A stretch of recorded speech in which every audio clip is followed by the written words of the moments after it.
Bismillahirrahmanirrahim. Assalamualaikum warahmatullahi wabarakatuh. Perkenalkan, nama saya Nurul Fitri dengan NIM 222111255. Di sini saya akan mereview materi yang saya dapatkan selama 1 semester perihal sosiologi hukum. Baik, sosiologi hukum adalah disiplin ilmu yang menganalisis hubungan timbal balik antara hukum dan fenomena sosial, dengan fokus pada 2 objek utama, yaitu objek material yang mencakup kehidupan sosial dan interaksi antar manusia, serta objek formal yang berhubungan dengan cara hukum mengatur interaksi tersebut. Pendekatan yang digunakan dalam hukum sosiologis bersifat yuridis empiris, berbeda dengan pendekatan yuridis normatif yang lebih menekankan aturan hukum. Aliran pemikiran dalam hukum sosiologis yaitu ada 2. Yang pertama, positivisme, yaitu aliran yang menekankan bahwa semua pengetahuan harus didasarkan pada data empiris dan fakta yang dapat diobservasi. Selanjutnya ada jurisprudensi sosiologis. Berbeda dengan positivisme, aliran ini mempelajari hubungan timbal balik antara hukum dan masyarakat. 2 aliran ini memberikan perspektif berbeda tentang bagaimana hukum berfungsi dalam masyarakat.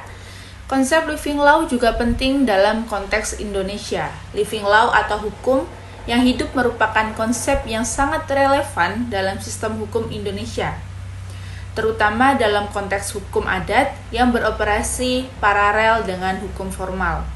Meskipun hukum formal terus berkembang, living law mencerminkan bagaimana norma-norma dan praktik hukum yang ada dalam masyarakat tetap berfungsi dan diakui, menunjukkan relevansi hukum adat yang beroperasi bersamaan dengan hukum formal.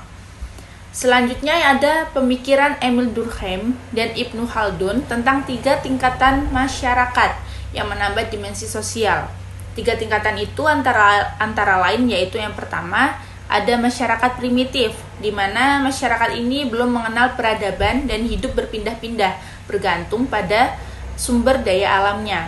Yang kedua ada masyarakat desa, yaitu masyarakat yang telah menetap dengan kehidupan sederhana, di mana hubungan sosial lebih erat dan terstruktur. Yang ketiga yaitu ada masyarakat kota, di mana masyarakat kota yang telah mencapai peradaban dengan mata pencariannya lebih kompleks, seperti perdagangan dan industri.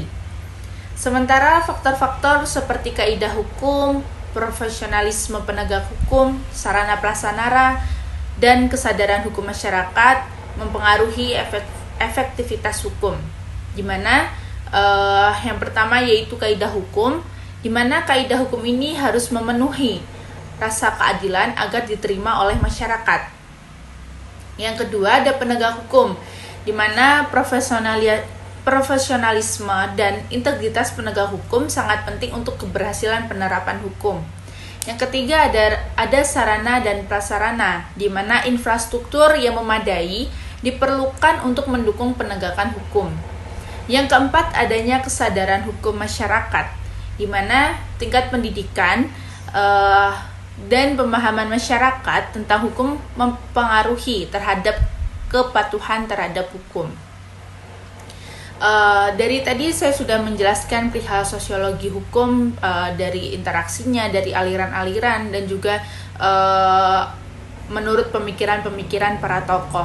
Selanjutnya yaitu ada metode, di mana ada metode sosiologis, termasuk deskriptif, komparatif, dan juga studi kasus, itu digunakan untuk menganalisis fenomena hukum secara mendalam.